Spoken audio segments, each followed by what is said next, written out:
এদিকে এসআইআর ঘোষণার পর কমিশনের ওয়েবসাইটে 1 কোটিরও বেশি সার্চ, অতিরিক্ত চাপের কারণে ওয়েবসাইটের স্বাভাবিক কাজে সমস্যা মোকাবিলায় স্টেট ডেটা সেন্টার সার্ভার ব্যবহারের সিদ্ধান্ত। এই বিষয়ে ডিটেলে জেনে নেব আমাদের প্রতিনিধি সত্য সুন্দর কাছ থেকে। সত্য সুন্দর, কি জানা যাচ্ছে বিষয়?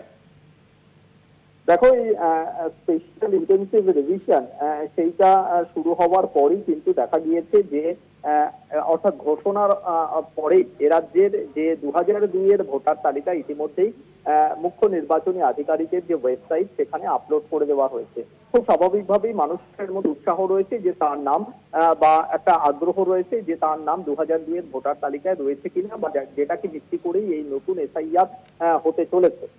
সেক্ষেত্রে একসঙ্গে প্রায় 1 কোটিরও বেশি সেখানে হিট হয়েছে, অর্থাৎ এই সার্ভার এবং অতিরিক্ত চাপের কারণেই সেখানে ওয়েবসাইটের যে স্বাভাবিক কাজ সেটা কিন্তু বজায় রাখতে পারা যাচ্ছে না, এবং যাতে এসআইআর চলাকালীন স্বাভাবিকভাবে সেই পরিষেবা চালিয়ে যাওয়া যায় সেই কারণেই মুখ্য নির্বাচনী আধিকারিকের দপ্তর অর্থাৎ WBCEO দপ্তর একটি স্টেট ডেটা সেন্টারের সার্ভার ব্যবহার করার তারা সিদ্ধান্ত নিয়েছেন, এবং এমনটাই কিন্তু সূত্র মারফত জানা যাচ্ছে। সেক্ষেত্রে এর আগে এই গোটা বিষয়টি কেন্দ্রীয় সরকারের ইলেকট্রনিক্স এবং তথ্য প্রযুক্তি মন্ত্রকের অধীনস্থ যে ন্যাশনাল ইনফরমেটিক্স সেন্টার রয়েছেন তারা এই গোটা বিষয়টির রক্ষণাবেক্ষণ করত, এবং সেই জায়গায় এই পোর্টাল সরাসরি কিন্তু নতুন করে একটি ওয়েব অ্যাড্রেস দিয়ে দেওয়া হয়েছে, ওয়েবসাইট অ্যাড্রেস, এবং সেই নতুন ওয়েবসাইট থেকেই কিন্তু সাধারণ যে সমস্ত ভোটাররা রয়েছেন, রাজ্যের সাধারণ ভোটার, তারা 2002-এর ভোটার তালিকায় নিজেদের নাম দেখতে পারবেন, এমনটাই কিন্তু জানানো হয়েছে।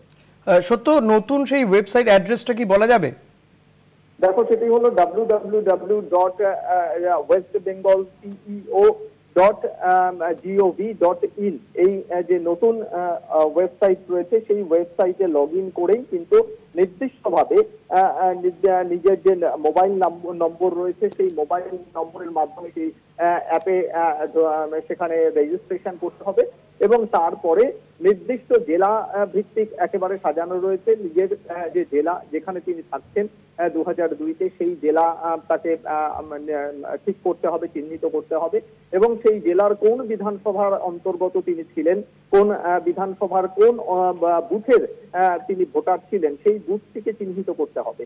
সেই বুথটিকে চিহ্নিত করার পরেই সেখানে কিন্তু একেবারে PDF ফরম্যাটে প্রত্যেকটি ভোটার তালিকার যে রোল রয়েছে, ড্রাফট রোল সেগুলো রয়েছে, এবং সেখান থেকে তার নিজের নাম তিনি জেনে নিতে পারবেন, এমনটাই কিন্তু কমিশনের তরফে জানানো হয়েছে। ধন্যবাদ সত্য। কথা বলছিলাম প্রতিনিধি সত্য সুন্দর ভট্টাচার্যের সঙ্গে।